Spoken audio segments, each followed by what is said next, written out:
In today's video, I'm going to be telling the story about how God saved our baby with the death of our family dog. How's it going, guys? Welcome to another episode of Coffee Talk. My name is Chad, and this is the Hopeful Homestead. And in this series of videos, I like to sit out in my little tiny cabin on wheels, parked at my little campsite here on my family's property, a little 21-acre piece of land that we're going to be building our forever home on here in the next year. And I like to sit here and think that I'm talking to all the husbands and dads out there about all the hard and difficult things in life we have to deal with. And I like to do so while having a cup of coffee. So I'm here drinking some coffee and talking to you guys about a story that's really close to my heart, that sits on me heavy whenever I think about it, from a couple of years ago, about when I believe God saved our baby with allowing the death of our family dog. I've never really talked about this online very much. It's been enough time now where I feel like I can talk about it. This happened back in 2021, the end of 2021. My wife and I had a really hard time being able to have our second child. We had a couple of miscarriages. We had some difficulties with health for my wife that made it very dangerous and difficult to be able to have another baby. And when we finally got pregnant, it was a big deal. We were finally going to have our second child that we were excited about. And so the build up to this was already something of, significance. We get to the point where in the fall of 2021, my wife's not due until February of 2022, and we have an emergency situation where she's extremely risk of death, basically, if we don't have the baby in the moment. And she was at a regular doctor visit, she's doing a checkup on everything, and the doctor says, we got to go to the hospital right now and have this baby right now, 3 months early. And so we're freaking out. I'm freaking out. I rush down to my wife. We go to, we have to jump through a bunch of hoops, and we have the baby early. And this means that our newborn baby is being born at 27 weeks, and our newborn baby is severely preemie. And this baby ends up having to live in the NICU for the next 3 months. And so we spend 3 months in the NICU, driving down there every day to drop off milk, just to help with the different procedures with the baby. She was born at 1 pound and 14 ounces. It was a tremendously difficult and traumatic experience for my wife and for me. And fortunately, our little girl, was healthy through the whole process. She was never a question, and she did really well through that journey.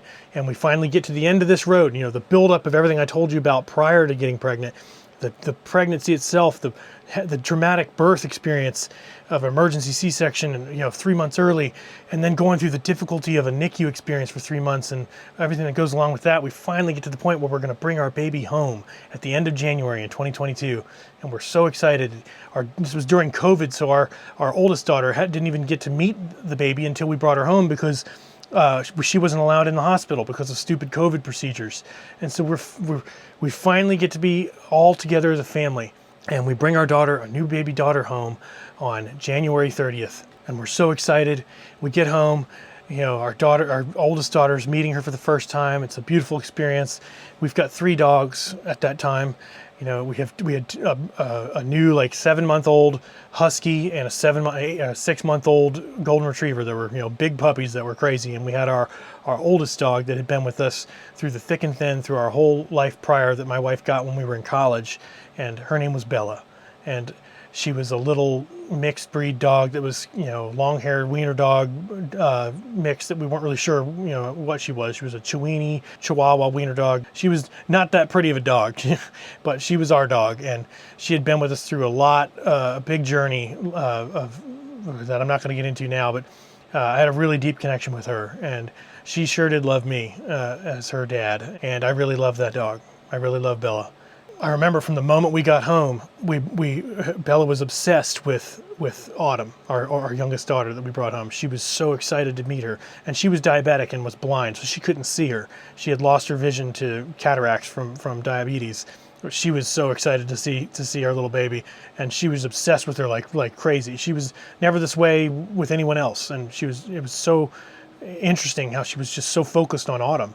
And every time I would sit down that night with our baby, Bella would be trying to get up on the couch to come see the baby. And our other 2 dogs couldn't even care less. They're puppies that run around like psychos. But Bella was tuned in. Bella was 11 years old, and she was tuned into this baby for whatever reason. And part of the backstory here is also, prior to this, Bella, we had a family pool in the back of our house, and Bella had always had an obsession with whenever Claire, our oldest daughter, would be in the pool. Bella would not care about adults being in the pool, but for whatever reason, Bella was obsessed. Whenever Claire would get in the pool, she would freak out and be running laps around the pool with anxiety and like wanting to get Claire out of the pool. For whatever reason, she was like that for years that we had been in the house there. She would fall into the pool regularly because she was blind. She couldn't see very well, not pretty much at all. She had completely gray cataracts. She would fall into the pool when doing these laps of panic, worrying about Claire being in the pool, and I'd have to get her out all the time.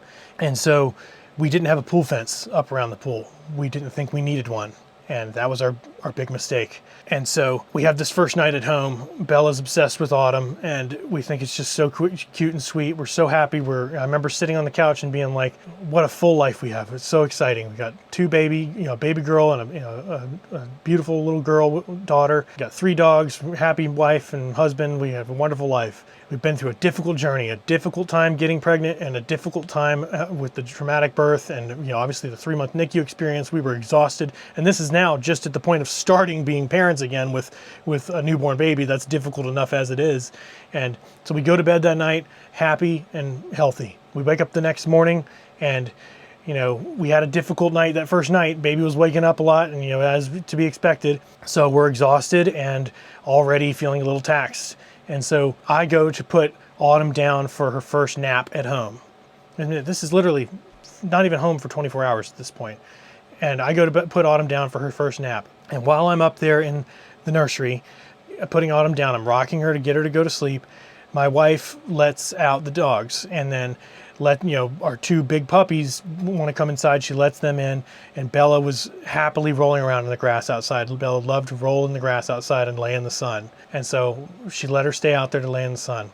And then, it takes me about 30 minutes to get Autumn to fall asleep and put down in the crib. And then I come downstairs, and for whatever reason, I wanted to check on where Bella was. And I walk around the corner. I come around to the sliding glass doors looking out to the back. And I see Bella in the pool. This is weird for me because I've never talked about this really and told this story like this, and it's weird to be doing it to a camera by myself in the cabin right now. I see Bella in the pool. She's floating and clearly not alive. And I freak out, and I run outside. You go into a panic, and I'm also exhausted from getting no sleep the night before, and exhausted from the journey that's been getting to that moment. It's January and the water's freezing, really cold. I just jump in and I grab Bella, and I'll never forget the sound of my wife when she opened the sliding glass door to come out after me, screaming. And I hand Bella out of the pool to her, and I climb out, and she starts trying to give Bella CPR, and I'm calling around to try to find a vet hospital to go to, and I find one, and we grab Claire, and we're just in a panic, and we have to get Autumn out of the wake her up from her first nap, and she's crying. She's a newborn baby, and we're waking up from her first nap in the house and trying to buckle her into her car seat in the house for the first time. Is with this situation.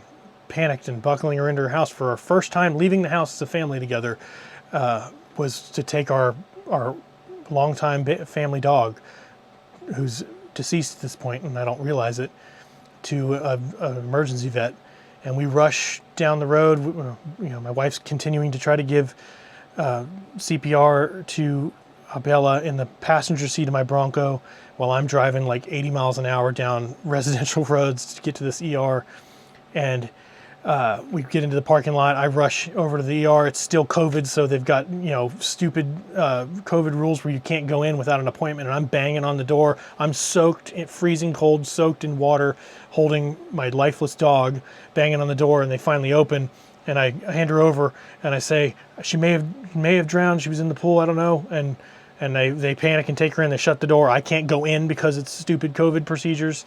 And I remember standing there feeling like, I got to the ER, and I walk back to the car, and I'm just hoping, at this point I'm in shock, and I'm, exhausted from bringing home a baby. And and having no sleep the night before. And I go and I'm waiting with my family by the car, and a lady comes out probably 10 minutes later, comes out walking towards me with a clipboard, and she approaches me and she's shaking her head and she says she didn't make it.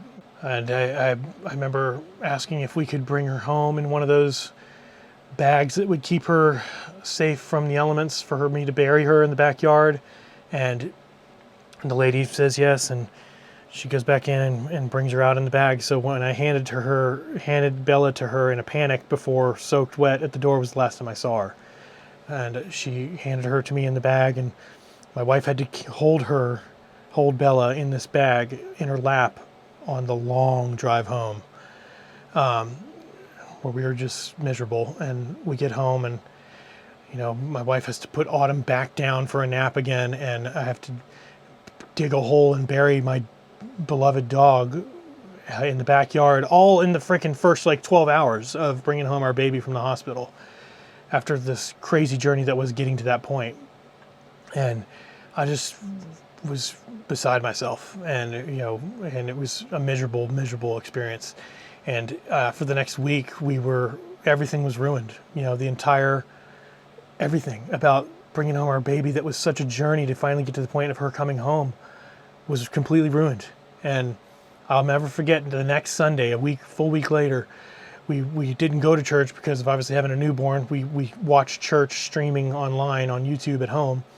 And I remember during the worship service praying pretty hard and trying to figure out what was the purpose in this. And I feel like God revealed to me in that moment that we had been neglectful with that pool fence, and that Bella was diabetic and nearing the end of her life anyways.